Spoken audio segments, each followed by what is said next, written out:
ಈ ವಿಡಿಯೋ ಒಳಗೆ ನಾನು ನಿಮ್ಗೆ ಏನ್ ಹೇಳ್ಕೊಡತ್ತೀನಪ್ಪ ಅಂದ್ರೆ ಇವತ್ತು ಎಷ್ಟು ದಿನ ಆದ್ರೂ ಕಂಪ್ಯೂಟರ್ ಯಾವ ತರ ಕೆಲಸ ಮಾಡುತ್ತೆ, ಕಂಪ್ಯೂಟರ್ ನಮ್ಮ ಜೊತೆ ಯಾವ ತರ ಕೆಲಸ ಮಾಡುತ್ತೆ ಅನ್ನೋದು ಕೂಡ ನೀವು ಕಲ್ತಿರ್ತೀರಿ. ಆಲ್ರೆಡಿ ಎಲ್ಲ ಗೊತ್ತಾಗಿದೆ. ನಾ ಹಿಂದಿನ ವಿಡಿಯೋ ಒಳಗೂ ಕೂಡ ಹೇಳ್ಕೊಟ್ಟಿದ್ದೀನಿ ನಿಮ್ಗೆ. ಇವತ್ತು ನೋಡೋಣ ಕಂಪ್ಯೂಟರ್ ಒಳಗಡೆ ಕೀಬೋರ್ಡ್ ಒಳಗೆ ನಾವು ಯಾವ ತರ ಕೆಲಸ ಮಾಡ್ತೀವಿ ಮತ್ತೆ ಮೌಸ್ ನಮ್ಮ ಜೊತೆ ಯಾವ ತರ ಕೆಲಸ ಮಾಡುತ್ತೆ ಅನ್ನೋದನ್ನ ಈ ವಿಡಿಯೋ ಮುಖಾಂತರ ಹೇಳ್ಕೊಡ್ತಾ ಇದ್ದೀನಿ. ದಯವಿಟ್ಟು ನಾನು ವಿಡಿಯೋ ಯಾರ್ಯಾರು ನೋಡ್ತಾ ಇದ್ದೀರಿ, ನೀವು ಇನ್ನೂ ನಾನು ಯೂಟ್ಯೂಬ್ ಚಾನಲ್ ಸಬ್ಸ್ಕ್ರೈಬ್ ಮಾಡಿಲ್ಲ ಅಂದ್ರೆ ವಿಡಿಯೋ ಕೆಳಗಡೆ ಸಬ್ಸ್ಕ್ರೈಬ್ ಅನ್ನೋ ಬಟನ್ ಕಾಣಿಸ್ತಿರ್ತದೆ ಕೆಂಪು ಅಕ್ಷರ ಒಳಗೆ, ಅದಕ್ಕೆ ಒತ್ತಿರಿ. ಬಾಜು ಒಂದು ಗಂಟೆ ಬರ್ತದೆ, ಅದಕ್ಕೂ ಒತ್ತಿದ್ರೆ ಏನಾಗ್ತದೆ, ನಾನು ಮಾಡುವಂತ ಈ ತರ ಹೊಸ ಕಂಪ್ಯೂಟರ್ ವಿಡಿಯೋಗಳು ನಿಮ್ಮ ಫೋನಿಗೆ ನೋಟಿಫಿಕೇಶನ್ ಬರ್ತಾವ. ನೀವು ನೋಡಿ ಫ್ರೀ ಇದ್ದಾಗ ಫ್ರೀ ಆಗಿ ಕಲಿಬಹುದು. ಅದು ಟೈಮ್ ಇದ್ದಾಗ ಅದು ಇದು ನೋಡಿ ವೇಸ್ಟ್ ಮಾಡ್ತಿರ್ತೀರಿ ಇಂಟರ್ನೆಟ್ ಫೋನ್ ಒಳಗೆ. ಸ್ವಲ್ಪ ಯೂಸ್ ಆಗುವಂತದ್ದು ನೋಡಿ ವೇಸ್ಟ್ ಮಾಡಿದ್ರೆ ಅದಕ್ಕೆ ಸ್ವಲ್ಪ ದುಡ್ಡು ಕೊಟ್ಟು ಹಾಕ್ಸಿದಕ್ಕೆ ಸ್ವಲ್ಪ ಯೂಸ್ ಆಗ್ತದೆ. ಅದಕ್ಕೋಸ್ಕರ ಸ್ವಲ್ಪ ಈ ತರ ಎಲ್ಲ ವಿಡಿಯೋಸ್ ನೋಡ್ಕೊರಿ, ನಿಮ್ಗೂ ಕೂಡ ಹೆಲ್ಪ್ ಆಗುತ್ತೆ. ನೀವು ಕಂಪ್ಯೂಟರ್ ಕಲ್ತಿರ್ತೀರ ಅಂದ್ರೆ ಕಲೀಲಾರ್ದವ್ರಿಗೂ ಕೂಡ ಸ್ವಲ್ಪ ಹೇಳ್ಕೊಡ್ರಿ. ಈ ತರ ವಿಡಿಯೋಸ್ ಇದಾವೆ, ನೋಡಿ ಕಂಪ್ಯೂಟರ್ನ ಕಲಿಬಹುದು ಈಸಿಯಾಗಿ. ನಾನು ನಿಮ್ಗೆ ಏನೇ ಪ್ರಾಬ್ಲಮ್ ಇದ್ರು ನಾನು ಕಮೆಂಟ್ಸ್ ಮಾಡ್ರಿ, ನಾನು ನಿಮ್ಗೆ ಹೇಳ್ಕೊಡ್ತೀನಿ, ಲೈವ್ ಆಗಿ ಹೇಳ್ಕೊಡ್ತೀನಿ. ಓಕೆ, ಗೊತ್ತಾಗ್ತಿದೆ. ಇವತ್ತು ನೋಡೋಣ ಕಂಪ್ಯೂಟರ್ ಒಳಗಡೆ ನಾವು ಯಾವ ತರ ಕೆಲಸ ಮಾಡ್ತೀವಿ ಮತ್ತೆ ನಮ್ಮ ಜೊತೆ ಕೀಬೋರ್ಡ್ ಒಳಗೆ ಯಾವ ತರ ಕೀಸ್ ಇದಾವೆ, ಯಾವ ತರ ಕೀ ನಾವು ಯಾವ ತರ ಯೂಸ್ ಮಾಡಬೇಕು, ಮತ್ತೆ ಮೌಸ್ ಒಳಗೆ ಯಾವ ತರ ಬಟನ್ಸ್ ಇದೆ, ಮೌಸ್ ನಮ್ ಜೊತೆ ಯಾವ ತರ ಕೆಲಸ ಮಾಡುತ್ತೆ ಅನ್ನೋದು ಕೂಡ ನಿಮ್ಗೆ ಇವತ್ತ ಈ ವಿಡಿಯೋ ಒಳಗೆ ಹೇಳ್ತಾ ಇದ್ದೀನಿ. ದಯವಿಟ್ಟು ಪೂರ್ತಿ ವಿಡಿಯೋ ನೋಡ್ಬೇಕು. ಸುಮ್ಮನೆ ಅರ್ಧ ಹಿಂದೋಡಿಸ್ದೆ ಟೈಮ್ ವೇಸ್ಟ್ ಆಗುತ್ತೆ. ಯಾಕಂದ್ರೆ ನೋಡ್ಲಿಕ್ಕೆ ಹೋಗ್ಬೇಡ್ರಿ. ಯಾಕಂದ್ರೆ ನಿಮ್ಗೆ ಇಷ್ಟ ಇಲ್ಲ ಅಂದ್ಮೇಲೆ ಪೂರ್ತಿ ವಿಡಿಯೋ ನೋಡ್ಲಿಕ್ಕೆ ಹೋಗ್ಬೇಡ್ರಿ. ಇಷ್ಟ ಇಲ್ಲ ಬಿಟ್ಬಿಡೋದು. ಇಷ್ಟ ಇತ್ತುಪ್ಪ ಅಂದ್ರೆ ಪೂರ್ತಿ ವಿಡಿಯೋ ನೋಡ್ಲಿಕ್ಕೆ ಪ್ರಯತ್ನ ಪಡ್ಬೇಕು. ಅಂದ್ರೆ ನಿಮ್ಗೆ ತಿಳಿತದ, ಗೊತ್ತಾಗ್ತದೆ ಏನಿದೆ ಈ ವಿಡಿಯೋದೊಳಗೆ ಅನ್ನೋದು ಗೊತ್ತಾಗ್ತಿರ್ತದೆ. ಹೌದ್ರಿ, ನೋಡ್ರಿ ಲಾಸ್ಟಿಗೆ ಒಂದು ಸರ್ಪ್ರೈಸ್ ಕೊಟ್ಟಿದ್ದೀನಿ ನಿಮ್ಗೆ, ಅದಕ್ಕೋಸ್ಕರ ಪೂರ್ತಿ ವಿಡಿಯೋ ನೋಡ್ಬೇಕು. ಇವಾಗ ಹೋಗೋಣ, ಸ್ಟಾರ್ಟ್ ಮಾಡ್ಕೋತಾ ಇದ್ದೀನಿ. ಮೊದಲು ನಿಮ್ಗೆ ಕೀಬೋರ್ಡ್ ಪರಿಚಯ ಮಾಡ್ಕೋತಾ ಇದ್ದೀನಿ. ಕೀಬೋರ್ಡ್ ಯಾವ ತರ ಇದೆ ಮತ್ತೆ ಕೀಬೋರ್ಡ್ ಒಳಗೆ ನಾವು ಯಾವ ತರ ಕೆಲಸ ಮಾಡಬಹುದು ಮತ್ತೆ ಫಸ್ಟ್ ಕೀಬೋರ್ಡ್ ಯಾವ್ದಿತ್ತು ಅನ್ನೋದನ್ನ ಸ್ವಲ್ಪ ಪರಿಚಯ ಮಾಡ್ಕೊಡ್ತಾ ಇದ್ದೀನಿ. ಕಾಂಪಿಟೇಟಿವ್ ಎಕ್ಸಾಮ್ ಕೂಡ ನಿಮ್ಗೆ ಸಪೋರ್ಟ್ ಆಗ್ತದೆ, ಕಾಂಪಿಟೇಟಿವ್ ಎಕ್ಸಾಮ್ ಕೂಡ ಹೆಲ್ಪ್ ಆಗುತ್ತೆ. ಓಕೆ, ನೋಡ್ಕೊಳ್ಳೋಣ. ನನ್ನ ಕಡೆ ಇಮೇಜ್ ಇದೆ, ಅದನ್ನ ತೋರಿಸ್ಬಿಟ್ಟು ಎಕ್ಸ್ಪ್ಲೇನ್ ಮಾಡಿ ತೋರಿಸ್ತಾ ಇದ್ದೀನಿ. ಓಪನ್ ಮಾಡ್ಕೊಳ್ಳೋಣ. ಓಪನ್ ಮಾಡ್ತೀವಿ. ಮೊಟ್ಟ ಮೊದಲು ಕೀಬೋರ್ಡ್ ಯಾವ ತರ ಇತ್ತು ಮತ್ತೆ ಯಾರು ಕಂಡು ಹಿಡಿದಿದ್ರು ಅನ್ನೋದು ಕೂಡ ನಿಮ್ಗೆ ನಾನು ಹೇಳ್ಕೊಡ್ತಾ ಇದ್ದೀನಿ. ಮೊಟ್ಟ ಮೊದಲ ಕೀಬೋರ್ಡ್ ಕಂಪ್ಯೂಟರ್ ಕೀಬೋರ್ಡ್ ಅಲ್ಲ, ಬಟ್ ಕೀಬೋರ್ಡ್ ಅನ್ನೋದನ್ನ ಮೊಟ್ಟ ಮೊದಲು ಯಾವಾಗ 1714ರಲ್ಲಿ ಡೆವಲಪ್ಮೆಂಟ್ ಮಾಡಿದ್ರು. ಯಾರು? ಕ್ರಿಸ್ಟೋಫರ್ ಲೆತಿಮ್ ಸೋಲ್ಸ್ ಅನ್ನೋ ವ್ಯಕ್ತಿ ಏನ್ ಮಾಡ್ತಾನ, ಕ್ವೆರಿ ಅಂತೇಳಿ ಕೀಬೋರ್ಡ್ ಅನ್ನ ಮೊಟ್ಟ ಮೊದಲ ಡೆವಲಪ್ಮೆಂಟ್ ಮಾಡ್ತಾನ. ಕ್ರಿಸ್ಟೋಫರ್ ಲೆತಿಮ್ ಸೋಲ್ಸ್ ಅನ್ನೋ ವ್ಯಕ್ತಿ. Keyboard is invented by Christopher Latham Sholes ಅಂತ ಹೇಳ್ತೀವಿ. ಟೈಪ್ ರೈಟರ್ ಕೀಬೋರ್ಡ್ ಇದು. ಓಕೆ, ಕ್ವೆರಿ ಅಂತೇಳಿ ಅದರ ಹೆಸರು ಕೊಡ್ತಾನ ಅವನು. ಮೊಟ್ಟ ಮೊದಲು ಅದಕ್ಕೆ ಹೆಸರು ಒಂದು ಇಡ್ಬೇಕಲ್ಲ. ಈಗ ಸಪೋಸ್ ಯಾರಾದ್ರೂ ಒಬ್ರು ಹೊಸದು ಬತ್ತು ನಮ್ಮ ಮನೆಗೆ ಅಂದ್ರೆ ಅದಕ್ಕೆ ಏನ್ ಮಾಡ್ತೀವಿ, ಒಂದು ಹೆಸರು ಇಡ್ಬೇಕಾಗ್ತದೆ. ಯಾವುದೋ ಒಂದು ವಸ್ತು ನಾವೇ ಡೆವಲಪ್ಮೆಂಟ್ ಮಾಡ್ತೀವಿ ಅಂದ್ರೆ ಅದಕ್ಕೊಂದು ಹೆಸರು ಇಡಬೇಕಾಗ್ತದೆ. ಅದೇ ತರ ಇವನು ಏನ್ ಮಾಡ್ದ, ಒಂದು ಕ್ವೆರಿ ಅಂತೇಳಿ ಒಂದು ಕೀಬೋರ್ಡ್ ರೆಡಿ ಮಾಡಿಬಿಟ್ಟು ಅದಕ್ಕೆ ಹೆಸರೇನು ಇಡ್ತಾನ್ರಿ, ಕ್ವೆರಿ ಅಂತೇಳಿ ಹೆಸರು ಇಟ್ಕೊಂಡ್ಬಿಟ್ಟು ಅದರ ಜೊತೆ ಕೆಲಸ ಮಾಡ್ಲಿಕ್ಕೆ ಯೂಸ್ ಆಗ್ತಾನ. ನೀವು ನೋಡ್ಬೋದು ಅಲ್ಲಿ ಇಲ್ಲಿ ಟೈಪಿಸ್ಟ್ ಆಫೀಸರ್ಸ್ ಎಲ್ಲ ಸ್ಟಿನೋ ಅಂತೇಳಿ ಇದಕ್ಕೆ ನಾವು ಹೇಳ್ತೀವಿ. ಇದ್ರೊಳಗಡೆ ಏನ್ ಮಾಡ್ತಿರ್ತಾರೆ, ಟೈಪ್ ಮಾಡ್ತಿರ್ತಾರೆ. ಹೌದ್ರಿ, ಇದನ್ನ ಫಸ್ಟ್ ಕೀಬೋರ್ಡ್ ಅಂತ ನಾವು ಕರಿತೀವಿ. 1714ರಲ್ಲಿ ಇದನ್ನ ಡೆವಲಪ್ಮೆಂಟ್ ಮಾಡಿದ್ರು. ಯಾರು? Christopher Latham souls.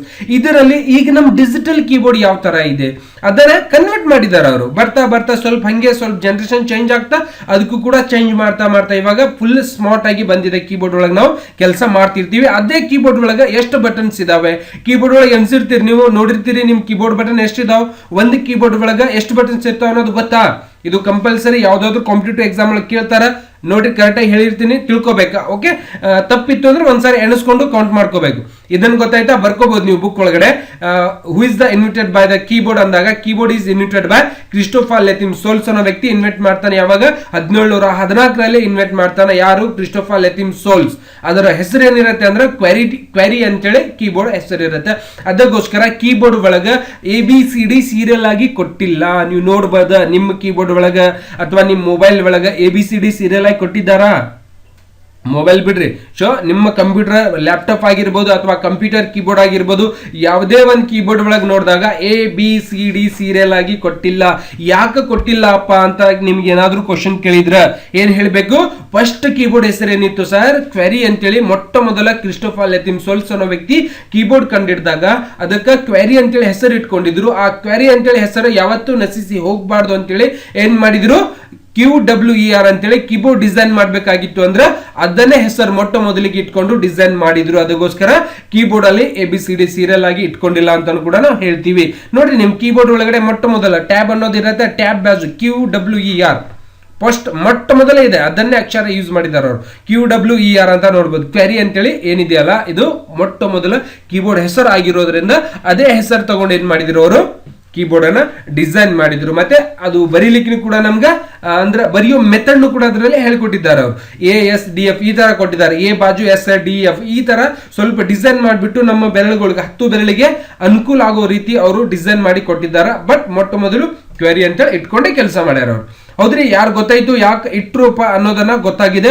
ನೆಕ್ಸ್ಟ್ ನೋಡೋಣ, ಈಗ ಡಿಜಿಟಲ್ ಕೀಬೋರ್ಡ್ ಒಳಗಡೆ ಯಾವ ತರ ಮೆಥಡ್ ಇದೆ ಮತ್ತೆ ಯಾವ ತರ ಕೀಸ್ಗಳು ಯೂಸ್ ಮಾಡಿದ್ದಾರೆ ಅನ್ನೋದನ್ನ ಸ್ವಲ್ಪ ಹೇಳ್ಕೊಡ್ತಾ ಇದ್ದೀನಿ. ಇಲ್ಲಿ ಕೆಲವೊಂದು ಕೀಸ್ಗಳು ಇದಾವೆ, ನನ್ನ ಕಡೆ ಕೆಲವೊಂದು ಕೀಬೋರ್ಡ್ಸ್ ಇದಾವೆ. ಈ ಕೀಬೋರ್ಡ್ ಅಲ್ಲಿ ನಿಮ್ಗೆ ಎಷ್ಟು ಕೀಸ್ ಸಿಗ್ತಾವಪ್ಪ ಅಂದ್ರೆ 104ರಿಂದ 108 ಕೀಬೋರ್ಡ್ ಕೀಸ್ಗಳು ಇರ್ತಾವೆ ಡಿಜಿಟಲ್ ಕೀಬೋರ್ಡ್ ಅಲ್ಲಿ. ನಾರ್ಮಲ್ ಕೀಬೋರ್ಡ್ ನೀವು ತಗೊಂಡಾಗ ಅದರಲ್ಲಿ ಕೀಸ್ಗಳು ಎಷ್ಟಿರ್ತಾವಪ್ಪ ಅಂದ್ರೆ 104ರಿಂದ 108 ಕೀಬೋರ್ಡ್ ಕೀಸ್ಗಳಿರ್ತಾವ. This is for the right answer. Keyboard ಒಳಗಡೆ ಕೀಸ್ಗಳು ಎಷ್ಟಂತ ಯಾರಾದ್ರೂ ಕೇಳಿದಾಗ ನಾವೇನ್ ಹೇಳ್ಬೇಕಾಗ್ತದೆ ಆನ್ಸರ್ 104ರಿಂದ 108 ಅದರ ಒಳಗಡೆ ಕೀಬೋರ್ಡ್ ಕೀಸ್ ಇರ್ತಾವೆ ಅಂತ ಹೇಳ್ಬೋದು. ಬಟ್ ಅದಕ್ಕಿಂತ ಜಾಸ್ತಿ ಇತ್ತು ಅಂದ್ರೆ ಅದು ಮಲ್ಟಿಮೀಡಿಯಾ ಕೀಬೋರ್ಡ್ ಅಂತ ಹೇಳ್ಬಿಡ್ರಿ. ಓಕೆ, ಅದರಲ್ಲಿ ಸೌಂಡ್ ಕಡಿಮೆ ಮಾಡೋದು ಜಾಸ್ತಿ ಮಾಡೋದು ಈ ತರ ಏನೇನೋ ಕೊಟ್ಟಿರ್ತಾರೆ. ಓಕೆ, ಅವೆಲ್ಲ ಚೈನಾ ಬ್ರ್ಯಾಂಡ್ಗಳು, ಯಾಕಂದ್ರೆ ನಾವು ಈಗ ಚೈನಾ ಯೂಸ್ ಮಾಡ್ತಾ ಇಲ್ಲ, ಚೈನಾ ವಿರೋಧಿ ನಾವೆಲ್ಲ. ಅದಕ್ಕೋಸ್ಕರ ನಾನು ನಿಮ್ಗೆ ಇದನ್ನ ಹೇಳ್ಕೊಡ್ತಾ ಇದ್ದೀನಿ, ದಯವಿಟ್ಟು ನೋಡ್ತಿರ್ಬೇಕು. ಸೊ ಇದರಲ್ಲಿ ಎಷ್ಟಿರ್ತಾವಪ್ಪ ಅಂದ್ರೆ 104ರಿಂದ 108 ಕೀಬೋರ್ಡ್ ಕೀಸ್ಗಳು ಇದ್ದಿರ್ತಾವ ಅನ್ನೋದನ್ನ ಹೇಳ್ಕೊಡ್ತಾ ಇದ್ದೀನಿ. ಅದರ್ ಕೀಸ್ ಅಲ್ಲಿ ಡಿಫ್ರೆಂಟ್ ಕೀಸ್ಗಳು ಇರ್ತಾವೆ. ಇಲ್ಲಿ ನೋಡಬಹುದು ಎಸ್ಕೇಪ್ ಕೀಸ್ ಅಂತ ಹೇಳ್ತಾರೆ. ನೀವು ಯಾವ್ದಾದ್ರು ಪ್ರೋಗ್ರಾಮ್ ಅನ್ನ ನೀವು ಯೂಸ್ ಮಾಡಿದಾಗ ಆ ಪೇಜ್ ಅನ್ನ ಹೈಡ್ ಮಾಡಬೇಕಾಗಿತ್ತು ಅಂದ್ರೆ ಎಸ್ಕೇಪ್ ಕೀ ಅನ್ನ ನೀವು ಬಳಸಬೇಕಾಗ್ತದೆ. ನೀವು ಎಸ್ಕೇಪ್ ಕೀ, ಈಗ ನಾನು ಎಸ್ಕೇಪ್ ಕೀ ಫ್ರೆಶ್ ಮಾಡಿದ್ರೆ ಹೋಗ್ಬಿಡುತ್ತೆ ನೋಡಿ, ವಾಪಸ್ ಹೋಯ್ತು. ಮತ್ತೆ ಎಸ್ಕೇಪ್ ಕೀ ಫ್ರೆಶ್ ಮಾಡಿದಾಗ ವಾಪಸ್ ಬಂದಿರುತ್ತೆ. ವಾಪಸ್ ಅದನ್ನೇ ಓಪನ್ ಮಾಡ್ಕೊಳ್ಳೋಣ. ಇವಾಗ ಎಲ್ಲಿ ಹೋಯ್ತದು ಇದನ್ನೇ ಓಪನ್ ಮಾಡ್ಕೊತಾ ಇದ್ದೀನಿ. ಮತ್ತೆ ಎಸ್ಕೇಪ್ ಕೀ ಯೂಸ್ ಮಾಡಿದಾಗ ಅದನ್ನ ಕ್ಲೋಸ್ ಮಾಡ್ಕೋಬಹುದು. ನೆಕ್ಸ್ಟ್ ಇಲ್ಲಿ F1 ಲಿಂದ ಸ್ವಲ್ಪ ಜೂಮ್ ಮಾಡಿ ತೋರಿಸ್ತಾ ಇದ್ದೀನಿ, ಕೆಲವೊಬ್ಬರಿಗೆ ಕ್ಲಿಯರ್ ಆಗಿ ಕಾಣಿಸ್ತಾ ಇರೋದಿಲ್ಲ, ಅದಕ್ಕೋಸ್ಕರ F1 ಇದಕ್ಕೆ ಫಂಕ್ಷನ್ ಕೀಸ್ ಕರೀತಾರೆ. F1 ಲಿಂದ F12 ವರೆಗೂ ಏನಿರುತ್ತಲ್ಲ, ಇದು ಫಸ್ಟ್ ನಮ್ ಕಂಪ್ಯೂಟರ್ ಕಲಿಬೇಕಂದ್ರೆ ಮೊದಲ ಬೇಸ್ ತಳ ಭಾರಿ ಇರ್ಬೇಕು. ಯಾವುದೇ ಒಂದು ಮನಿ ಕಟ್ತಿರ್ತಿರಿಲ್ಲ, ಮೊದಲ ತಳ ಗಟ್ಟಿತ್ತು ಅಂದ್ರೆ ಬಿಲ್ಡಿಂಗ್ ಎಷ್ಟು ಅಂತಸ್ ಬೇಕಾದಟ್ಟು ಕಟ್ಬೋದು. ತಳನೇ ಸಡ್ಲದ ಅಂದ್ರೆ ಮುಂದೆ ಡಿಗ್ರಿ PhD ಮುಗಿಸಿದ್ರು ಉಪಯೋಗಿಲ್ಲ. ಹೌದಿಲ್ಲ, ಮೊದಲ ಕೆಳಗ ರಟ್ಟೈಕ ಬರಕ್ ಬರ್ಬೇಕು, ಅದಾದ ನಂತರ ಕನ್ನಡ ಓದೋದು ಬರೆಯೋದು ಮಾಡೋಣ ಅಂತ. ಅದೇ ತರ ಕಂಪ್ಯೂಟರ್ ಒಳಗೆ ಫಸ್ಟ್ ತಳಹದಿ ನೋಡ್ಕೊಳ್ಳೋಣ, ಅದಾದ್ಮೇಲೆ ಮುಂದಿಂದೆಲ್ಲ ವರ್ಡ್ ಎಕ್ಸೆಲ್ ಅವೆಲ್ಲ ಕೆಲಸ ಮಾಡ್ತಾವ ತಾನೇ ಬಂದಿರ್ತಾವ, ಏನ್ ತಲೆ ಕೆಡಿಸ್ಕೋಬೇಡ್ರಿ. ಮೊದಲು ತಳಹದಿ ಗೊತ್ತಿರಬೇಕು. ಅದಕ್ಕೋಸ್ಕರ ಹೇಳ್ಕೊಡ್ತಾ ಇದ್ದೀನಿ, ದಯವಿಟ್ಟು ಪೂರ್ತಿ ನೋಡ್ತಿರ್ಬೇಕು. ವಿಡಿಯೋ ಲೈಕ್ ಆಯ್ತು ಅಂದ್ರೆ ಮೊದಲೇ ಲೈಕ್ ಮಾಡ್ರಿ, ಹಾಗೆ ಕಮೆಂಟ್ಸ್ ಮಾಡಬೇಕು, ಬೇರೆದವ್ರಿಗೆ ಶೇರ್ ಮಾಡಬೇಕು, ತಪ್ಪದೆ ಸಬ್ಸ್ಕ್ರೈಬ್ ಕೂಡ ಮಾಡ್ತಿರ್ಬೇಕ. F1, F2, F3, F4 ಇವಕ್ಕೆ ಫಂಕ್ಷನ್ ಕೀಸ್ ಅಂತ ಕರಿತೀವಿ. ಫಂಕ್ಷನ್ ಕೀಸ್ ಅಂದ್ರೆ ಕಂಪ್ಯೂಟರ್ ಒಳಗಡೆ ಫಂಕ್ಷನ್ಸ್ಗಳು ಇರ್ತಾವಲ್ಲ, ಹಾರ್ಡ್ವೇರ್ ಮತ್ತೆ ಹಾರ್ಡ್ವೇರ್ನು ಇರ್ತದೆ, ಇನ್ನೊಂದು ಏನಿರ್ತದ್ರಿ ಒಳಗೆ ಸಾಫ್ಟ್ವೇರ್. ಇವು ಎರಡರ ಜೊತೆ ಕೆಲಸ ಮಾಡ್ಲಿಕ್ಕೆ ನಮ್ಗೆ ಇವು ಫಂಕ್ಷನ್ ಕೀಸ್ಗಳು ಯೂಸ್ ಆಗ್ತಿರ್ತಾವ. ನೆಕ್ಸ್ಟ್ ಇನ್ನೊಂದು ಬರುತ್ತೆ ಪ್ರಿಂಟ್ ಸ್ಕ್ರೀನ್ ಅಂತೇಳಿ. ಈಗ ಈ ಸ್ಕ್ರೀನ್ ಮೇಲೆ ಏನ್ ಬರ್ತಿದ್ಯಲ್ಲ, ಈ ಸ್ಕ್ರೀನ್ ಅನ್ನ ಪ್ರಿಂಟ್ ತಗೋಬೇಕಾಗಿತ್ತು ಅಂದ್ರೆ ನೀವು ಈ ಪ್ರಿಂಟ್ ಸ್ಕ್ರೀನ್ ಮೇಲೆ ಜಸ್ಟ್ ಫ್ರೆಶ್ ಮಾಡಿದ್ರೆ ಸಾಕು, ಸ್ವಲ್ಪ ಹೋಲ್ಡ್ ಹಿಡಿಯೋದು. ಸ್ವಲ್ಪ ಹೋಲ್ಡ್ ಅಂದ್ರೆ ಒಂದ್ 2 ಸೆಕೆಂಡ್ ಹೋಲ್ಡ್ ಇಟ್ಕೊಂಡ್ಬಿಟ್ಟು ಅದು ಸ್ಕ್ರೀನ್ ಕಾಪಿ ಆಗಿರುತ್ತೆ. ಆ ಸ್ಕ್ರೀನ್ ಶಾಟ್ ನಿಮ್ಗೆ ಈಸಿ ಹೇಳ್ಬೇಕಂದ್ರೆ ಸ್ಕ್ರೀನ್ ಶಾಟ್ ಹೊಡಿತೀರಲ್ಲ ನೀವು ಮೊಬೈಲ್ದೊಳಗೆ, ಏನಾದರೂ ನಿಮ್ಗೆ ಬೇಕಾಗಿತ್ತು ಅಂದ್ರೆ ಅವಶ್ಯಕತೆ ಇದ್ದು ಸ್ಕ್ರೀನ್ ಶಾಟ್ ಹೊಡ್ಕೋತಿರಲ್ಲ, ಅದೇ ತರ ಕಂಪ್ಯೂಟರ್ ಒಳಗೂ ಕೂಡ ಸ್ಕ್ರೀನ್ ಶಾಟ್ ಅನ್ನ ನಾವು ಹೊಡಿಬಹುದು. ಅದ್ರೊಳಗೆ ಪ್ರಿಂಟ್ ಸ್ಕ್ರೀನ್ ಅಂತ ಇದೆ ಅಲ್ಲ, ಇದನ್ನ ಸ್ಕ್ರೀನ್ ಶಾಟ್ ಹೊಡೆದು ಪ್ರಿಂಟ್ ಕೂಡ ತಗೋಬಹುದು. ನೆಕ್ಸ್ಟ್ ಈ ಸ್ಕೋರಲ್ ಲಾಕ್ ಅನ್ನೋದು ಏನ್ ಕೆಲಸ ಮಾಡ್ತದಪ್ಪ ಅಂದ್ರೆ, ಈ ಸ್ಕೋರಲ್ ಲಾಕ್ ಇಸ್ ವೆರಿ ಇಂಪಾರ್ಟೆಂಟ್. ಭಾರಿ ತಿಳ್ಕೊಬೇಕು ಇದ್ರ ಬಗ್ಗೆ. ನೀವು ಏನೇ ತಿಳ್ಕೊಳ್ಳಿಲ್ಲ ಅಂದ್ರೂ ಸ್ಕೋರಲ್ ಲಾಕ್ ಬಗ್ಗೆ ಭಾರಿ ತಿಳ್ಕೊಬೇಕು. ಇದು ಏನ್ ಯೂಸ್ ಆಗ್ತೈತಪ್ಪ ಅಂದ್ರೆ, ನೀವು ಕನ್ನಡ ಟೈಪಿಂಗ್ ನ ಕಂಪ್ಯೂಟರ್ ಒಳಗಡೆ ಮಾಡ್ಬೇಕಾಗಿರುತ್ತೆ. ಹೌದಾ, ಕಂಪ್ಯೂಟರ್ಗೆ ಕನ್ನಡ ಲ್ಯಾಂಗ್ವೇಜ್ ನಾವು ಇನ್ನೂ ಆಕ್ಟಿವ್ ಮಾಡಿರೋದಿಲ್ಲ, ನಾವೆಲ್ಲ ಇಂಗ್ಲಿಷ್ ಒಳಗೆ ಟೈಪ್ ಮಾಡ್ತಿರ್ತೀವಿ. ಕನ್ನಡ ಲ್ಯಾಂಗ್ವೇಜ್ ಯಾವಾಗ ಆನ್ ಆಗುತ್ತೆ ಅಂದ್ರೆ, ನೀವು ನುಡಿ ಸಾಫ್ಟ್ವೇರ್ ಓಪನ್ ಮಾಡಿದಾಗ, ಹೌದು, ನುಡಿ ಸಾಫ್ಟ್ವೇರ್ ಓಪನ್ ಮಾಡಿದ್ಮೇಲೆ ಅದರಲ್ಲಿ 4 ಸೆಟ್ಟಿಂಗ್ ಕೊಟ್ಟಿದ್ದಾರೆ ನುಡಿ ಒಳಗಡೆ. ಆ 4 ಸೆಟ್ಟಿಂಗ್ ಅಲ್ಲಿ ನೀವು ಅದನ್ನ ಆನ್ ಮಾಡ್ತಿದ್ದಂಗೆ ನೀವು ಟೈಪ್ ಮಾಡ್ಬೇಕು. ಕನ್ನಡದೊಳಗಾಗಿತ್ತು ಅಂದ್ರೆ ಈ ಸ್ಕೋರಲ್ ಲಾಕ್ ಕೀ ಆನ್ ಇರ್ಬೇಕಾಗ್ತದೆ.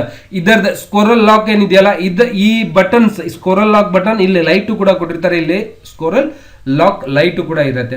ನೀವು ಇದನ್ನ ಫ್ರೆಶ್ ಮಾಡಿದ್ರೆ ಲೈಟ್ ಆನ್ ಆಗುತ್ತೆ, ನೀವು ಇದನ್ನ ಆಫ್ ಮಾಡಿದ್ರೆ ಇಲ್ಲಿ ಲೈಟ್ ಆಫ್ ಆಗಿರುತ್ತೆ. ನಿಮ್ಗೆ ಗೊತ್ತಾಗುತ್ತೆ. ನುಡಿ ನೀವು ಟೈಪ್ ಮಾಡಾತಿರಪ್ಪ ಅಂದ್ರೆ, ನಿಮ್ಗೆ ಏನೋ ಒಂದು ಪ್ರಾಬ್ಲಮ್ ಬಂದಿದೆ, ನುಡಿ ಟೈಪ್ ಆಗ್ತಾ ಇಲ್ಲ ಅಂದ್ರೆ ಫಸ್ಟ್ ನೋಡ್ಕೋಬೇಕು ಸ್ಕೋರಲ್ ಲಾಕ್ ಇಂಡಿಕೇಟರ್ ಆನ್ ಇದೆಯೋ ಇಲ್ಲ ಅಂತೇಳಿ ನೀವು ನೋಡ್ಕೋಬಹುದು. ಓಕೆ, ಕೆಲವೊಬ್ರು ನುಡಿ ಮಾಡ್ತಿರ್ತಾರೆ, ಬಟ್ ಏನೋ ಪ್ರಾಬ್ಲಮ್ ಆಗಿ ಸ್ವಲ್ಪ ಬಂದಿರ್ತೈತಲ್ಲ, ಸ್ವಲ್ಪ ಏನೋ ಪ್ರಾಬ್ಲಮ್ ಆಗಿ ಇವತ್ತು ನಿನ್ನೆ ಬರ್ತಿತ್ತು, ಇವತ್ತು ನುಡಿನೇ ಆನ್ ಆಗ್ತಾ ಇಲ್ಲ. ಆನ್ ಆಗಿದೆ ಬಟ್ ಟೈಪ್ ಆಗ್ತಾ ಇಲ್ಲ, ಬೇರೆ ಅಕ್ಷರ ಬರ್ತಾ ಇದೆ ಅಂದ್ರೆ ಕಾರಣ ಏನಿರ್ತೈತಿ, ಇಲ್ಲಿ ಸ್ಕೋರಲ್ ಲಾಕ್ ಅನ್ನೋ ಬಟನ್ ಆಫ್ ಇತ್ತು ಅಂದ್ರೆ ನಿಮ್ಗೆ ನುಡಿ ಅಕ್ಷರ ಟೈಪ್ ಆಗೋದಿಲ್ಲ. ಸ್ಕೋರಲ್ ಕೀ ಆನ್ ಇತ್ತು ಅಂದ್ರೆ ನಮ್ಗೆ ಕನ್ನಡ ಲ್ಯಾಂಗ್ವೇಜ್ ಸಪೋರ್ಟ್ ಆಗುತ್ತೆ ಕಂಪ್ಯೂಟರ್ ಒಳಗೆ. ಇವೆರಡು ಕೀಸ್ ಏನ್ ಕೆಲಸ ಮಾಡ್ತಾವ, ಸ್ಕೋರಲ್ ಲಾಕ್ ಗೊತ್ತಾಯ್ತಾ? ಸ್ಕೋರಲ್ ಲಾಕ್ ಏನ್ ಕೆಲಸ ಮಾಡುತ್ತೆ, ನುಡಿ ಈ ತರ ಬೇರೆ ಬೇರೆ ಲ್ಯಾಂಗ್ವೇಜ್ ಅನ್ನ ನಾವು ಬರೀಲಿಕ್ಕೋಸ್ಕರ ಸ್ಕೋರಲ್ ಲಾಕ್ ಯೂಸ್ ಮಾಡಬೇಕಾಗ್ತದೆ. ಗೊತ್ತಾಯ್ತ್ರಿ? ನೆಕ್ಸ್ಟ್ ಇನ್ನೊಂದು ಏನಿರುತ್ತೆ, ಇನ್ನೊಂದು ಪೇಜ್ ಬ್ರೇಕ್ ಅಂದಾಗ ನಾವು ಈಗ ಸಪೋಸ್ ಯಾವ್ದಾದ್ರು ಪೇಜ್ ಮೇಲ್ಗಡೆ ಕೆಳಗಡೆ ಮಾಡ್ತಾ ಇದ್ದಿರ್ತೀವಿ, ಅದನ್ನ ಪುಷ್ ಮಾಡ್ಕೊಳ್ಳಿಕ್ಕೋಸ್ಕರ ಮೇಲೆ ಹೋಗ್ಬೋದು ಮತ್ತೆ ಕೆಳಗೆ ಬರ್ಲಿಕ್ಕೋಸ್ಕರ ನಾವು ಇದನ್ನ ಪೇಜ್ ಬ್ರೇಕ್ ಅಂತಾನು ಕೂಡ ಕರಿತೀವಿ. ನೆಕ್ಸ್ಟ್ ಇನ್ನೊಂದಿರುತ್ತೆ ನಲ್ ಲಾಕ್ ಅಂದ್ರೆ ಇಂಡಿಕೇಟರ್. ಈ ನಲ್ ಲಾಕ್ ಆಫ್ ಇತ್ತು ಅಂದ್ರೆ ಇವು ಯಾವುದೇ 1 2 3 4 ಕೀಸ್ ಇದಾವಲ್ಲ ಇವು ಯಾವ ಟೈಪ್ ಆಗೋದಿಲ್ಲ. ಇನ್ನೊಂದ್ಸರ್ತಿ ತಿಳ್ಕೊರಿ, ನಲ್ ಲಾಕ್ ಕೀ ಇಲ್ಲಿ ಇಂಡಿಕೇಟರ್ ಅಂದ್ರೆ ಲೈಟ್, ಇಲ್ಲೊಂದು ಲೈಟ್ ಇರ್ತದ, ಈ ಲೈಟ್ ಆನ್ ಇತ್ತು ಅಂದ್ರೆ ಕನ್ನಡ ನುಡಿ ಆನ್ ಮಾಡ್ಕೊಂಡು ನುಡಿ ಅಕ್ಷರ ಟೈಪ್ ಮಾಡಬಹುದು ಅಂತ ಹೇಳಿದೆ.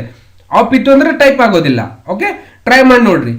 ಸಪೋಸ್ ಇದು ನಲ್ ಲಾಕ್ ಇಂಡಿಕೇಟರ್ ಆನ್ ಇಲ್ಲ ಆಫ್ ಇದೆಯಪ್ಪ ಅಂದ್ರೆ ನೀವು ನಂಬರ್ಸ್ ಕೀಸ್ ಅನ್ನ ಬರೀಲಿಕ್ಕೆ ಆಗೋದಿಲ್ಲ, ಕೀಬೋರ್ಡ್ ಒಳಗ ನಂಬರ್ ಬರಕ್ ಆಗೋದಿಲ್ಲ. ಅದಕ್ಕೋಸ್ಕರ ನಲ್ ಲಾಕ್ ಅಂತಿದೆಯಲ್ಲ ಇದು ಆನ್ ಇತ್ತು ಅಂದ್ರೆ ನೀವು ಇವೆಲ್ಲ ನಂಬರ್ಸ್ ಅನ್ನ ಬರೀಬಹುದು ಅನ್ನೋದನ್ನ ಈ ವಿಡಿಯೋದೊಳಗೆ ಹೇಳ್ಕೊಡ್ತಾ ಇಲ್ಲ, ನೋಡ್ಕೋಬಹುದು. ನೀವು ಒಂದ್ಸಾರಿ ಪ್ರಾಕ್ಟೀಸ್ ಮಾಡಿ ಗೊತ್ತಾಗತ್ತೆ. ಓಕೆ, ನಲ್ ಲಾಕ್ ಕೀ ಆನ್ ಇತ್ತು ಅಂದ್ರೆ ಕೀಬೋರ್ಡ್ ಒಳಗಡೆ ಇರ್ತಕ್ಕಂಥ ನಂಬರ್ಸ್ ಅನ್ನ ನಾವು ಬರೀಲಿಕ್ಕೆ ಟೈಪ್ ಮಾಡ್ತೀವಿ. ಆಫ್ ಇತ್ತು ಅಂದ್ರೆ ಬರೀಲಿಕ್ಕೆ ಆಗೋದಿಲ್ಲ. ಕ್ಯಾಪ್ಷನ್ ಲಾಕ್ ಅನ್ನೋದಿದೆ. ಈ ಕ್ಯಾಪ್ಷನ್ ಲಾಕ್ ಏನ್ ಕೆಲಸ ಮಾಡ್ತೈತಿ, ಇಲ್ಲಿ ಏನ್ ಇಂಟ್ರೊಡಕ್ಷನ್ ಮಾಡ್ತಾ ಇದ್ದೀನಿ ಕೀಬೋರ್ಡ್ ಒಳಗೆ ಸೇಮ್ ಇದೆ, ಕನ್ಫ್ಯೂಸ್ ಆಗಬಾರ್ದು. ಕ್ಯಾಪ್ಷನ್ ಲಾಕ್ ಏನ್ ಮಾಡುತ್ತೆ ಅಂದ್ರೆ ನೀವು ಈಗ ಟೈಪ್ ಮಾಡ್ತಾ ಇರ್ತೀರಿ, ಓಕೆ, ABCD ಆಗಿರ್ಬೋದು ಅಥವಾ ಯಾವುದೋ ಒಂದು ಡಾಕ್ಯುಮೆಂಟ್ಸ್ ಟೈಪ್ ಮಾಡ್ತಾ ಇರ್ತೀರಿ, ಈ ತರ ಬೇರೆ ಏನೋ ಒಂದು ಟೈಪ್ ಮಾಡ್ತಾ ಇರ್ತೀರಿ. ಅವಾಗ ಏನಾಗಿರುತ್ತೆ, ನಿಮ್ಗೆ ಸ್ಮಾಲ್ ಲೆಟರ್ ಬರಿಬೇಕಾಗಿರುತ್ತೆ, ಸ್ಮಾಲ್ ಲೆಟರ್ ಬರೆದಿರ್ತೀರಿ. ಇನ್ನೊಂದು ಲೈನ್ ಏನ್ ಬರಬೇಕಾಗಿರುತ್ತೆ, ಕ್ಯಾಪಿಟಲ್ ಒಳಗೆ ಬರಿಬೇಕು. ಪೂರ್ತಿ ಪೇಜ್ ಕ್ಯಾಪಿಟಲ್ ಒಳಗೆ ಬರಿಬೇಕಾಗಿತ್ತು ಅಂದ್ರೆ ನೀವು ಕ್ಯಾಪ್ಷನ್ ಲಾಕ್ ಆನ್ ಮಾಡ್ಕೋಬೇಕು. ಹೌದ್ರಿ ಸರ್, ಈ ಕ್ಯಾಪ್ಷನ್ ಲಾಕ್ ಆನ್ ಮಾಡ್ಬೇಕಾಗಿತ್ತು ಅಂದ್ರೆ ಹೆಂಗ್ ಮಾಡೋದ, ಇಲ್ಲೇ ಹೋಗಿ ಕ್ಲಿಕ್ ಮಾಡ್ಬೇಕಾ? ಇಲ್ಲ, ಭಾರಿ ಸಿಂಪಲ್ ಅದ. ಕ್ಯಾಪ್ಷನ್ ಲಾಕ್ ಆನ್ ಮಾಡ್ಬೇಕಾಗಿತ್ತು ಅಂದ್ರೆ ಇಲ್ಲಿ ಒಂದು ಬಟನ್ ಕೊಟ್ಟಿರ್ತಾರೆ ನೋಡ್ರಿ, ಎಲ್ಲದಕ್ಕೂ ಒಂದು ಬಟನ್ ಇದೆ. ಇದನ್ನ ಕ್ಯಾಪ್ಷನ್ ಲಾಕ್ ಅಂತ ಇಲ್ಲಿ ಇರುತ್ತೆ, ನೀವು ಇದರ ಮೇಲೆ ಕ್ಲಿಕ್ ಮಾಡಿದ್ರೆ ಸಾಕು, ಈ ಲೈಟ್ ಆನ್ ಆಗ್ಬಿಟ್ಟಿರುತ್ತೆ. ನೋಡ್ಬೋದು ನೀವು. ಹೌದ್ರಿ, ಕ್ಯಾಪ್ಷನ್ ಲಾಕ್ ಆನ್ ಆಗ್ಬೇಕಾಗಿತ್ತು ಅಂದ್ರೆ ಕ್ಯಾಪ್ಷನ್ ಲಾಕ್ ಮೇಲೆ ಕ್ಲಿಕ್ ಮಾಡಿದ್ರೆ ಕ್ಯಾಪ್ಷನ್ ಲಾಕ್ ಈಸ್ ಆನ್ ಆಗಿರುತ್ತೆ. ಇದು ಆನ್ ಇತ್ತು ಅಂದ್ರೆ ನೀವು ಯಾವುದೇ ಅಕ್ಷರ ಟೈಪ್ ಮಾಡಿದ್ರು ಕೂಡ ಏನಾಗಿರುತ್ತೆ, ಕ್ಯಾಪಿಟಲ್ ಒಳಗಡೆ ನಾವು ಬರಿಬಹುದು. ಇದು ಆಫ್ ಇತ್ತು ಅಂದ್ರೆ ಸ್ಮಾಲ್ ಲೆಟರ್ ಒಳಗೆ ಬರಿಬಹುದು. ಸಪೋಸ್ ಒಂದೇ ಅಕ್ಷರ ಕ್ಯಾಪಿಟಲ್ ತಗೋಬೇಕಾಗಿದೆ ಸರ್, ಅವಾಗ ಏನ್ ಮಾಡ್ಬೇಕು, ಅವಾಗ ನೀವು ಜಸ್ಟ್ ಶಿಫ್ಟ್ ಅನ್ನ ಹೋಲ್ಡ್ ಇಟ್ಕೊಂಡು G ಅಂತ ಟೈಪ್ ಮಾಡೋದು, ಕ್ಯಾಪಿಟಲ್ ಆಗುತ್ತೆ. ಆಮೇಲೆ ಶಿಫ್ಟ್ ಬಿಟ್ಟ ನಂತರ ಎಲ್ಲ ಅಕ್ಷರ ಸ್ಮಾಲ್ ಆಗುತ್ತೆ. ಬಹಳ ಸಿಂಪಲ್ ಅದ, ಬಹಳ ಹಾರ್ಡ್ ಏನಿಲ್ಲ. ಕಂಪ್ಯೂಟರ್ ಕಲಿಯೋದ, ಕಂಪ್ಯೂಟರ್ ಕಲೀರಿ, ಅದು ಕಲೀರಿ, ಭಾಳ ಹಾರ್ಡ್ ಇಲ್ಲ, ಭಾರಿ ಈಸಿ ಅದು. ತಮ್ಮ ಕೈಯಾಗ 25,000 ರೂಪಾಯಿ ಫೋನ್ ತಗೊಂಡು ಯೂಸ್ ಮಾಡ್ತೀರಂತ ಈ ಕಂಪ್ಯೂಟರ್ ಏಟ್ರದ 10-12 ಸಾವಿರ ರೂಪಾಯಿ ಸೆಕೆಂಡ್ ಹ್ಯಾಂಡ್ ಕಂಪ್ಯೂಟರ್ ಸಿಗ್ತಾವ, ಹೊಸ ಕಂಪ್ಯೂಟರ್ ಸಿಗ್ತಾವ. ಇದೇ ಏಟ್ರ ಕಲಿಯೋದ ಬಹಳ ಬೇಸಿಕ್ಲಿ ಬಹಳ ನಾಲೆಜ್ ಚಂದ ಅದ, ಭಾರಿ ಚಂದ ಕಲಿಬಹುದು. ಏನು ಹಾರ್ಡ್ ಇಲ್ಲ ಇದ್ರೊಳಗೆ. ಸಾಲಿ ಕಲ್ತವ್ರು ಕಂಪ್ಯೂಟರ್ ಕಲೀರಿ, ಸಾಲಿ ಕಲೀಲಾರ್ದವ್ರು ಕಂಪ್ಯೂಟರ್ ಕಲೀರಿ, ಭಾರಿ ಚಂದ ಅದ. ಓಕೆ, ಏನು ಹಾರ್ಡ್ ಇಲ್ಲ ಇದ್ರೊಳಗೆ. ಗೊತ್ತೈತಾ? ಇಷ್ಟೆಲ್ಲ ಕೀಸ್ಗಳು ಯಾವ ತರ ಯೂಸ್ ಮಾಡ್ತಾ, ಇದಕ್ಕೊಂದು 8 ದಿನ ಕೈಯಾಗ ತಗೊಂಡು ಯೂಸ್ ಮಾಡಿರಿ, ತಾನೇ ಪ್ರಾಕ್ಟೀಸ್ ಆಗಿರುತ್ತೆ, ತಲೆ ಕೆಡಿಸ್ಕೊಳ್ಳೋದಿಲ್ಲ. ನೆಕ್ಸ್ಟ್ ಕೆಳಗಡೆ ಶಿಫ್ಟ್ ಅನ್ನೋದಿರುತ್ತೆ. ಇದನ್ನು ಕೂಡ ಶಿಫ್ಟ್ ನಮ್ಗೆ ಏನ್ ಕೆಲಸ ಮಾಡುತ್ತೆ, ಕ್ಯಾಪ್ಷನ್ ಆಗಿ ಮತ್ತೆ ಕ್ಯಾಪಿಟಲ್ ಲೆಟರ್ ಮತ್ತೆ ಸ್ಮಾಲ್ ಲೆಟರ್ ಬರಲಿಗೋಸ್ಕರ ಯೂಸ್ ಮಾಡ್ತಿರ್ತೀವಿ. ನೆಕ್ಸ್ಟ್ ಕ್ಯಾಪ್ಷನ್ ಲಾಕ್, ಇಲ್ಲಿ ಕ್ಯಾಪ್ಷನ್ ಲಾಕ್ ಕೀಸ್ ಇಲ್ಲೇ ಇದೆ, ಕ್ಯಾಪ್ಷನ್ ಲಾಕ್ ಕೀಸ್ ಇಲ್ಲೇ ಇದೆ, ಗೊತ್ತಾಗಿತ್ತಾ? ನೆಕ್ಸ್ಟ್ ಎಂಟರ್ ಕೀಸ್ ಅಂತ ಹೇಳ್ತೀವಿ. ಇದನ್ನ ಕೀಬೋರ್ಡ್ ಒಳಗಡೆ ಎಂಟರ್ ಕೀಸ್ ಇರುತ್ತೆ. ಓಕೆ, ಅಂದ್ರೆ ಈಗ ಏನೋ ಟೈಪ್ ಮಾಡ್ತಾ ಇರ್ತೀರಿ, ಕೆಳಗಡೆ ಬರಬೇಕಾಗಿತ್ತು ಅಂದ್ರೆ ಎಂಟರ್ ಮಾಡಿದಾಗ ಸ್ಟೆಪ್ ಬೈ ಸ್ಟೆಪ್ ನಾವು ಏನ್ ಮಾಡ್ಬೇಕಾಗ್ತದೆ, ಟೈಪ್ ಮಾಡ್ಕೊಂಡು ಯೂಸ್ ಮಾಡ್ಬೋದು. ನೆಕ್ಸ್ಟ್ ಇನ್ನೊಂದಿರುತ್ತೆ ಅಲ್ಫಾಬೆಟಿಕ್ ಕೀಸ್ ಅಂತ ಇದಕ್ಕೆ ಕರಿತೀವಿ. ABCD ಇವೇನ್ ಇದಾವಲ್ಲ ಇವಕ್ಕೆಲ್ಲಾನು ಅಲ್ಫಾಬೆಟಿಕ್ ಕೀಸ್ ಅಂತ ಕರಿತೀವಿ. ನೆಕ್ಸ್ಟ್ ಇನ್ನೊಂದು ಕೀಸ್ ಇರುತ್ತೆ, ಇದಕ್ಕೆ ವಿಂಡೋಸ್ ಕೀಸ್ ಅಂತ ಹೇಳ್ತೀವಿ. ಇಲ್ಲಿ ನೋಡ್ಬೇಕು ನೀವು, 1 2 3 ಕೀಸ್ ಇರ್ತಾವ, ಇದನ್ನ ನಾವು ವಿಂಡೋಸ್ ಕೀಸ್ ಅಂತ ಕರಿತೀವಿ. ಯಾವ ಕೀಸ್ ರೀ? ವಿಂಡೋಸ್ ಕೀಸ್ ಅಂತ ಹೇಳ್ತೀವಿ. ನೆಕ್ಸ್ಟ್ ಕಂಟ್ರೋಲ್ ಕೀಸ್ ಅಂತ ಕರಿತೀವಿ. ಕಂಟ್ರೋಲ್ ಅಂದ್ರೆ ನೀವು ಯಾವ್ದಾದ್ರು ಕೆಲಸ ಮಾಡಬೇಕಾಗಿತ್ತು ಅಂದ್ರೆ ಅದನ್ನು ಕೂಡ ನಾವು ಬಹಳ ಯೂಸ್ ಆಗುತ್ತೆ. ಕಂಟ್ರೋಲ್ N, ಕಂಟ್ರೋಲ್ P ಈ ತರ ಎಲ್ಲ ಹೊಸ ಪೇಜ್ ತಗೊಳ್ಳಿಕ್ಕೆ ಮತ್ತೆ ಪ್ರಿಂಟ್ ಕೊಡ್ಲಿಕ್ಕೆ ಕಂಟ್ರೋಲ್ ನಮ್ಗೆ ಬಹಳ ಯೂಸ್ ಆಗ್ತದೆ. ಅದರ ಜೊತೆ ಬಹಳ ಕೆಲಸ ಅದಾವ, ಮುಂದೆ ಹೇಳ್ಕೊಡ್ತೀನಿ ಅದೇ ಹೆಂಗ್ ಕೆಲಸ ಮಾಡುತ್ತೆ, ಮತ್ತೆ ಅಲ್ಟ್ ಯಾವ ತರ ಕೆಲಸ ಮಾಡುತ್ತೆ ಅನ್ನೋದು ಕೂಡ ಹೇಳ್ಕೊಡ್ತೀನಿ. ಫಸ್ಟ್ ತಿಳ್ಕೊಬೇಕು ಯಾವ ಕೀಸ್ ಎಲ್ಲಿದೆ. ಇದು ವಿಂಡೋಸ್ ಕೀಸ್ ಇದು. ಓಕೆ, ಈ ವಿಂಡೋಸ್ ಅಂದ್ರೆ ನೀವು ವಿಂಡೋಸ್ ಮೇಲೆ ಪ್ರೆಸ್ ಮಾಡಿದಾಗ ಈ ತರ ಮೆನು ಓಪನ್ ಆಗುತ್ತೆ, ಮತ್ತೆ ವಿಂಡೋಸ್ ಮೇಲೆ ಕ್ಲಿಕ್ ಮಾಡಿಬಿಟ್ಟು ವಾಪಸ್ ನೀವು ತೆಗೆದು ಬಿಡ್ಬೋದು. ನೆಕ್ಸ್ಟ್ ಕೀಬೋರ್ಡ್ ಒಳಗಡೆ ಅತ್ಯಂತ ದೊಡ್ಡ ಬಟನ್ ಯಾವ್ದಂದಾಗ ಡಿಲೀಟ್ ಬಟನ್ ಅಂದಿರಿ, ಮತ್ತೆ ಇಲ್ಲಿ ಇರ್ತದೆ. ಯಾಕಂದ್ರೆ ಡಿಲೀಟ್ ಎಲ್ಲ ಕೆಲಸ ಮಾಡ್ತದ್ರಿ ಸರ್, ಡಿಲೀಟ್ ಬಟನ್ ಅನ್ಬಾರ್ದು. ಕೀಬೋರ್ಡ್ ಅಲ್ಲಿ ಅತ್ಯಂತ ದೊಡ್ಡ ಬಟನ್ ಯಾವ್ದಪ್ಪ ಅಂದ್ರೆ ಸ್ಪೇಸ್ ಬಾರ್ ಅಂತ ಕರಿತೀವಿ. ಇದನ್ನ ಯಾವ ಬಟನ್ ಅಂತ ಹೇಳ್ತಾರೆ? ಸ್ಪೇಸ್ ಬಾರ್ ಅಂತ ನಾವು ಕರಿತೀವಿ. ಸ್ಪೇಸ್ ಬಟನ್ ಇದು ಅಂದ್ರೆ ಸ್ವಲ್ಪ ನಾವು ಟೈಪ್ ಮಾಡ್ತಾ ಇರ್ತೀವಿ, ಸ್ವಲ್ಪ ಡಿಸ್ಟೆನ್ಸ್ ಅನ್ನ ಬಿಡ್ಲಿಕ್ಕೋಸ್ಕರ ಈ ಸ್ಪೇಸ್ ಬಾರ್ ಅನ್ನ ಯೂಸ್ ಮಾಡ್ಕೋತಾ ಇರ್ತೀವಿ. ಗೊತ್ತಾಗ್ತಿದ್ದಾರೆ? ನೆಕ್ಸ್ಟ್ ಎಂಟರ್ ಕೀಸ್ ಅಂದ್ರೆ ಗೊತ್ತಾಯ್ತು, ಹೇಳಿದ್ದೀನಿ. ಇದು ಬ್ಯಾಕ್ ಪ್ಲೇಸ್ ಏನ್ಗಾಗುತ್ತೆ ಅಂದ್ರೆ ನೀವು ಟೈಪ್ ಮಾಡ್ತಾ ಇರ್ತೀನಿ, ನಾನು ತೋರಿಸ್ತೀನಿ ಆಲ್ರೆಡಿ ಯಾವ ಕೀಸ್ ಅನ್ನ ಯೂಸ್ ಮಾಡ್ತಾ ಇದ್ದೀನಿ. ಈಗ ನೋಟ್ ಪ್ಯಾಡ್ ಅನ್ನ ಹೇಳೋಣ, ಆ ಕ್ಲಾಸ್ ಅಲ್ಲಿ ನಾನು ಹೇಳ್ಕೊಡ್ತೀನಿ ಇವೆಲ್ಲ ಯಾವ ತರ ಯೂಸ್ ಆಗುತ್ತೆ ಅನ್ನೋದು ಕೂಡ ಹೇಳ್ಕೊಡ್ತೀನಿ. ಅವಾಗ ಅದಕ್ಕೋಸ್ಕರ ಒಂದ್ಸಾರಿ ಥಿಯರಿಯಾಗಿ ನೋಡ್ಕೊಳ್ಳೋಣ, ಅದಾದ್ಮೇಲೆ ಪ್ರಾಕ್ಟಿಕಲ್ ಆಗಿ ಹೇಳ್ಕೊಡ್ತಾ ಇದ್ದೀನಿ. ಬ್ಯಾಕ್ ಪ್ಲೇಸ್ ಕೀಸ್ ಏನಾಗುತ್ತೆ ಅಂದ್ರೆ ನೀವೀಗ ಏನೋ ಒಂದು ಬರಿತಾ ಇದ್ದೀರಿ, ಸ್ವಲ್ಪ ತಪ್ಪಾಗಿರುತ್ತೆ, ಅದನ್ನ ತೆಗಿಬೇಕಾಗಿತ್ತು ಅಂದ್ರೆ ನೀವು ಬ್ಯಾಕ್ ಪ್ಲೇಸ್ ಮಾಡಿದಾಗ ವಾಪಸ್ ಮತ್ತೆ ಆ ಲೈನ್ ಏನ್ ಬರೀತಾ ಇರೋದು ಕಂಟಿನ್ಯೂ ಇದ್ದು ವಾಪಸ್ ಮತ್ತೆ ನೀವು ಎಲ್ಲಿ ತನ ಬೇಕು ಅಲ್ಲಿ ತನ ಅಳಕಿಸ್ಬಹುದು. ಅಳಕಿಸೋ ರಬ್ಬರ್ ಇದ್ದಂಗಿದು, ಬ್ಯಾಕ್ ಪೇಸ್ ಅಂದ್ರೆ ಅಳಗ್ಸೋ ರಬ್ಬರ್ ಗೊತ್ತಾಗಿತ್ತು. ಮತ್ತೆ ಚಿತ್ರ ತೆಗೆದು ಅಳಸ್ಕೋತ ಕೂತಿರಂತೀರಿ. ಓನ್ಲಿ ಟೈಪ್ ಕೀಬೋರ್ಡ್ ಏನಿದೆ ಟೈಪ್ ಮಾಡ್ಲಿಕ್ಕೆ, ಬರೀ ಟೈಪ್ ಮಾಡೋದು ಮಾತ್ರ ಇದ್ರೊಳಗೆ ಎಡಿಟ್ ಮಾಡ್ಬೋದು. ಗೊತ್ತಾಯ್ತು. ನೆಕ್ಸ್ಟ್ ಕೆಳಗಡೆ ಇನ್ನೊಂದು ಎಂಟ್ರಿ ಕೀಸ್ ಗೊತ್ತಾಯ್ತು. ನೆಕ್ಸ್ಟ್ ಇದು ಡಿಲೀಟ್ ಕೀಸ್ ಅಂತ ಹೇಳ್ತೀವಿ. ನೀವು ಇದು ಬ್ಯಾಕ್ ಪೇಸ್ಟ್ ಮಾಡಿದ್ರೆ ಒಂದೊಂದೊಂದೊಂದು ಅಕ್ಷರ ತೆಗಿಬಹುದು. ಡಿಲೀಟ್ ಮಾಡಿದ್ರೆ ಏನಾಗುತ್ತೆ, ನೀವು ಯಾವ ಪೇಜ್ ಡಿಲೀಟ್ ಮಾಡಬೇಕಾಗಿತ್ತು ಅಥವಾ ಯಾವ್ದಾದ್ರು ಒಂದು ಲೈನ್ ಡಿಲೀಟ್ ಮಾಡಬೇಕಾಗಿತ್ತು, ಯಾವ್ದಾದ್ರು ಫೋಟೋ ಡಿಲೀಟ್ ಮಾಡಬೇಕಾಗಿತ್ತು, ಕಂಪ್ಯೂಟರ್ ಒಳಗೆ ಬೇಕಾದ ಡಿಲೀಟ್ ಮಾಡ್ರಿ. ಡಿಲೀಟ್ ಬಟನ್ ಅದಕ್ಕೆ ಕ್ಲಿಕ್ ಮಾಡಿ ಡಿಲೀಟ್ ಮಾಡಿದ್ರೆ ಯಾವ ಅಬ್ಜೆಕ್ಟ್ ಡಿಲೀಟ್ ಮಾಡಬೇಕಾಗಿರುತ್ತೆ ಅದ್ರ ಮೇಲೆ ಮೊಬೈಲ್ ಕೀಬೋರ್ಡ್ಲಿಂದ ಕ್ಲಿಕ್ ಮಾಡ್ಕೊಂಡು ನೀವು ಡಿಲೀಟ್ ಒತ್ತಿದ್ರೆ ಡಿಲೀಟ್ ಆಗಿ ಹೋಗ್ಬಿಡತ್ತೆ. ಮತ್ತೆ ಇವು 4 ಏನಿದಾವ ಗೇಮ್ ಮಾಡ್ಲಿಕ್ಕೆ, ಇವಂದ್ರು ಎಲ್ಲರಿಗೂ ಗೊತ್ತಿರ್ತಾವ. ಯಾಕಂದ್ರೆ ಆಡಿರ್ತೀರಿ ಸಮ್ ಟೈಮ್ ಎಲ್ಲಾದ್ರೂ ಕಂಪ್ಯೂಟರ್ ನಿಮ್ ಕೈಯಾಗ ಸಿಕ್ತು ಅಂದ್ರೆ ಇವ್ 4 ಕೀಸ್ ಅಂದ್ರೂ ಗೊತ್ತಿರ್ತಾವ. ಬಟ್ ನೋಡಿರ್ತೀರಿ ಅಲ್ಲಿ ಇಲ್ಲಿ ಇವ್ 4 ಏನ್ ಕೆಲಸ ಮಾಡ್ತಿರ್ತಾವ.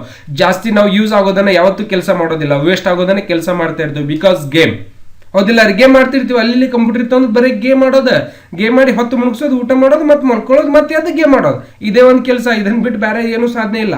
ಅದಕ್ಕೋಸ್ಕರ ಇವೆಲ್ಲರಿಗೆ ಗೊತ್ತಿರ್ತಾವ ಬೇಸಿಕ್ಲಿ. ಅದಕ್ಕೆ 4 ಕೀಸ್ ಮತ್ತೆ ಡೈರೆಕ್ಷನ್ಗಳು ಕೀಸ್ ಇರ್ತಾವ. ಮೇಲ್ಗಡೆ ಮತ್ತೆ ಬಾಜು ಹೋಗ್ಲಿಕ್ಕೆ, ಈ ಕಡೆ ಹೋಗ್ಲಿಕ್ಕೆ, ಮತ್ತೆ ಕೆಳಗಡೆ ಬರ್ಲಿಕ್ಕೆ. ರೋಡ್ ಅಲ್ಲ ಇದು, ರೋಡಿಂಗ್ ಕ್ರಾಸಿಂಗ್ ಮಾಡೋ ಟೈಮಿಗೂ ಕೂಡ ಇದೇ ತರ ಸಿಂಬಲ್ ಕೊಟ್ಟಿರ್ತಾವ, ನೋಡಿರ್ಬೋದು ನೀವು. ಇವಕ್ಕೆ ಎರೋ ಕೀಸ್ ಅಂತ ಹೇಳ್ತಾರೆ. ಎರೋ ಕೀಸ್ಗಳು ಪೇಜ್ ಅಪ್ ಹೋಗ್ಲಿಕ್ಕೆ, ಬ್ಯಾಕ್ ಬರ್ಲಿಕ್ಕೆ, ಮತ್ತೆ ಅಕ್ಷರಗಳನ್ನ ಹಿಂದಕ್ಕೆ ಹೋಗ್ಲಿಕ್ಕೆ, ಮತ್ತೆ ಮುಂದೆ ಹೋಗ್ಲಿಕ್ಕೆ ಕರ್ಸರ್ನ ಯೂಸ್ ಮಾಡ್ಕೊಳ್ಳಿಗೋಸ್ಕರ ಇದನ್ನೆಲ್ಲ ಯೂಸ್ ಮಾಡ್ಕೋತೀವಿ. ಮತ್ತೆ ಯಾವ ತರ ಯೂಸ್ ಆಗುತ್ತೆ ಅನ್ನೋದು ಕೂಡ ಹೇಳ್ಕೊಡ್ತೀನಿ. ನೆಕ್ಸ್ಟ್ ಪೇಜ್ ಡೌನ್ ಅಂದ್ರೆ ಈಗ ಏನೋ ಒಂದು ಪೇಜ್ ಇರುತ್ತೆ, ನೀವು ಪೇಜ್ ಡೌನ್ ಅಂದಾಗ ಪೇಜ್ ಸರಿತಾ ಹೋಗ್ತಾ ಇರುತ್ತೆ, ಕೆಳಗಡೆ ಕೆಳಗಡೆ ಕೆಳಗಡೆ ಕೆಳಗಡೆ ಬರ್ತಾ ಹೋಗುತ್ತೆ. ಪೇಜ್ ಅಪ್ ಅಂದಾಗ ಪೇಜ್ ಮೇಲ್ಗಡೆ ಹೋಗ್ತಾ ಇರುತ್ತೆ. ಪೇಜ್ ಡೌನ್ ಪೇಜ್ ಅಪ್ ಅನ್ನ ಕೂಡ ನಾವು ನೋಡಿ ಇವಾಗ ಪೇಜ್ ಅಪ್ ಮಾಡ್ತಾ ಇದ್ದೀನಿ. ಈ ತರ ಬೇರೆ ಬೇರೆ ಫೋಟೋ ಬರ್ತಾ ಇದಾವೆ. ಪೇಜ್ ಡೌನ್ ಮಾಡಿದಾಗ ಮತ್ತೆ ಬೇರೆ ಬೇರೆ ಕೀಸ್ಗಳು ನಾವು ನೋಡಬಹುದು. ಗೊತ್ತಾಗ್ತಿದ್ದಾರೆ. ನೆಕ್ಸ್ಟ್ ಇವಕ್ಕೆ ಯಾವ ಕೀಸ್ ಅಂತಾರ, ನ್ಯೂಮೆರಿಕ್ ಕೀಪ್ಯಾಡ್ ಅಂತ ಹೇಳ್ಕೊಡ್ತಾರೆ. Numeric keypad. ನೆಕ್ಸ್ಟ್ ಇದು ಪೇಜ್ ಡೌನ್ ಪೇಜ್ ಅಪ್ ಅನ್ನೋದು ಕೂಡ ನಿಮ್ಗೆ ಗೊತ್ತಾಯ್ತು. ಇದ್ರೊಳಗೆ ಏನಾದ್ರೂ ಕನ್ಫ್ಯೂಸ್ ಇತ್ತು ಅಂದ್ರೆ ಕಮೆಂಟ್ಸ್ ಮಾಡಬೇಕು, ನಾನು ಹೇಳ್ಕೊಡ್ತಾ ಇರ್ತೀನಿ.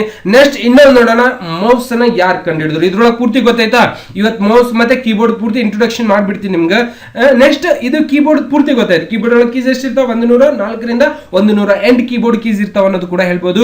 ಕೀಬೋರ್ಡ್ ಅನ್ನ ಯಾರು ಕಂಡಿಡಿದ್ರು, ಕ್ರಿಸ್ಟೋಫರ್ ಲೆಥಿಮ್ ಸೋಲ್ಸ್ ಅನ್ನೋ ವ್ಯಕ್ತಿ ಏನ್ ಮಾಡ್ತಾನೆ, ಕೀಬೋರ್ಡ್ ಕಂಡಿಡಿತಾನೆ. ಕೀಬೋರ್ಡ್ ಮೊಟ್ಟ ಮೊದಲ ಹೆಸರು ಕ್ವೆರಿ ಅಂತ ಹೇಳಿದ್ದಾಗ ಅದಕ್ಕೆ ಕೀಬೋರ್ಡ್ ಡಿಸೈನ್ ಮಾಡೋ ಟೈಮಿಗೆ ಆ ಕ್ವೆರಿ ಅನ್ನೋ ಹೆಸರಲ್ಲೇ ಇಟ್ಕೊಂಡು ಪೂರ್ತಿ ಕೀಬೋರ್ಡ್ ಅನ್ನ ಡಿಸೈನ್ ಮಾಡಿ ನಮ್ಗೆ ಕೊಡ್ತಾರೆ. ನೀವು ಯಾರಿಗಾದ್ರೂ ಕ್ವಶನ್ ಕೇಳ್ಬೋದು, ಹೌದಪ್ಪ ಕೀಬೋರ್ಡ್ ಒಳಗಡೆ ABCD ಸೀರಿಯಲ್ ಯಾಕೆ ಕೊಟ್ಟಿಲ್ಲ ಅಂತ ಕೇಳಿದಾಗ ಅವ್ರು ಏನ್ ಆನ್ಸರ್ ಹೇಳ್ತಾರ ಅದನ್ನ ಕಾಮೆಂಟ್ಸ್ ಮಾಡ್ರಿ. ಓಕೆ, ನೆಕ್ಸ್ಟ್ ಏನ್ ಮಾಡೋಣ, ಮೌಸ್ ಅನ್ನ ಯಾರು ಕಂಡಿಡಿದ್ರು. ಓಕೆ, ಡಾಗ್ ಎಂಗಲ್ ಬರ್ಟ್ ಅನ್ನೋನ್ ಏನ್ ಮಾಡ್ತಾನ, 1725 ಹುಟ್ಟಿದ, 2013 ಒಳಗಡೆ ಡೆತ್ ಆಗ್ತಾನೆ. ಇವನೇನ್ ಮಾಡ್ತಾನೆ, ನಮ್ಗೆ ಮೌಸ್ ಅನ್ನ ಕಂಡಿಡಿದು ಕೊಡ್ತಾನ. ಏನು ಇಲ್ಲಿದೆ ನೋಡಿ ಮೌಸ್. ಇದು ಡಾಗ್ ಎಂಗಲ್ ಬರ್ಟ್ ಅನ್ನೋನು ಮೊಟ್ಟ ಮೊದಲು ಈ ತರ ಮೌಸ್ ಅನ್ನ ಡೆವಲಪ್ಮೆಂಟ್ ಮಾಡಿ ನಮ್ಗೆ ಇನ್ವಿಟೇಟ್ ಮಾಡ್ತಾನೆ. ಅದು ಯಾವ ತರ ಕೆಲಸ ಮಾಡ್ತಿತ್ತು ಅದಕ್ಕೆ ನೀವು ನೋಡಿರ್ಬೋದು. ಮೊಟ್ಟ ಮೊದಲು ಫೋನಿಗೂ ಕೂಡ ಇದೇ ತರ ಮೌಸ್ ಇರುತ್ತೆ. ನೀವು ನೋಡಿರ್ಬೋದು ಇದೇ ತರ ನಮ್ಮ ಬಟನ್ಸ್ ಕೊಟ್ಟಿರ್ತಿದ್ರು. ಸೆಂಟ್ರಲ್ಲೇ ಬಟನ್ ನೋಕಿಯಾ ಫೋನಿಗಿತ್ತು. ಅದೇ ಫೋನ್ಲಿಂದ ನಾವು ಮುಂದೆ ಮೇಲ್ಗಡೆ ಹಿಂದೆ ಈ ತರ 4 ತರ ಯೂಸ್ ಆಗ್ತಿತ್ತು. ಇದನ್ನು ಕೂಡ ಎಲ್ಲಾ ಕಡೆ ಯೂಸ್ ಆಗೋ ತರ ಒಂದು ಮೌಸ್ ಆಗಿತ್ತು. ಇದನ್ನು ಕಂಡಿಡಿದವರು ಡಾಗ್ ಎಂಗಲ್ ಬರ್ಟ್ ಅಂತಾನು ಕೂಡ ನಾವು ಹೇಳ್ತೀವಿ. ಮೌಸ್ ಒಳಗಡೆ 3 ಬಟನ್ಸ್ ಇರ್ತವೆ. ನೋಡೋಣ, ಅದರದ್ದು ಕೂಡ ಒಂದು ಇಮೇಜ್ ಇದೆ, ಅದನ್ನು ಕೂಡ ನಿಮ್ಗೆ ತೋರಿಸ್ಕೊಡ್ತೀನಿ. 3 ಇಮೇಜ್ ಏನೇನು ಕೆಲಸ ಮಾಡುತ್ತೆ ಅನ್ನೋದು ಕೂಡ ನೋಡೋಣ ಅಂತ. ಎಲ್ಲಿದೆ ಅದು, ನನ್ನ ಕಡೆ ಫೋಟೋ ಇದೆ, ಅದನ್ನೇ ನಿಮ್ಗೆ ತೋರಿಸ್ತೀನಿ. ಯಾಕಂದ್ರೆ ಹಂಗೆ ಹೇಳ್ಬಿಟ್ರೆ ನಿಮ್ಗೆ ಸ್ವಲ್ಪ ಕನ್ಫ್ಯೂಸ್ ಆಗ್ಬಿಡ್ತೀರಾ, ಹೌದಿಲ್ಲ. ನೆಕ್ಸ್ಟ್ ಡಾಗ್ ಎಂಗಲ್ ಬರ್ಟ್ ಅನ್ನೋನ್ ಏನ್ ಮಾಡ್ತಾನ, ಮೌಸ್ ಅನ್ನ ಕಂಡಿಡ್ದ ಅನ್ನೋದು ಕೂಡ ಹೇಳ್ಬಿಟ್ಟಿದ್ದೀನಿ. ಇದರದ್ದು ಸ್ವಲ್ಪ ಫೋಟೋ ನೋಡೋಣ. ಸಮ್ ಟೈಮ್ ಇಟ್ಕೊಂಡಿರ್ತೀನಿ, ಬಟ್ ಎಲ್ಲಿ ಇಟ್ಟಿರ್ತೀನಿ ಅನ್ನೋದು ಕರೆಕ್ಟಾಗಿ ನನಗೆ ಗೊತ್ತಿರೋದಿಲ್ಲ. ಯಾಕಂದ್ರೆ ಜಾಸ್ತಿ ಫೈಲ್ ಆಗಿರೋದ್ರಿಂದ ಸ್ವಲ್ಪ ಕನ್ಫ್ಯೂಸ್ ಇರ್ತಾವ.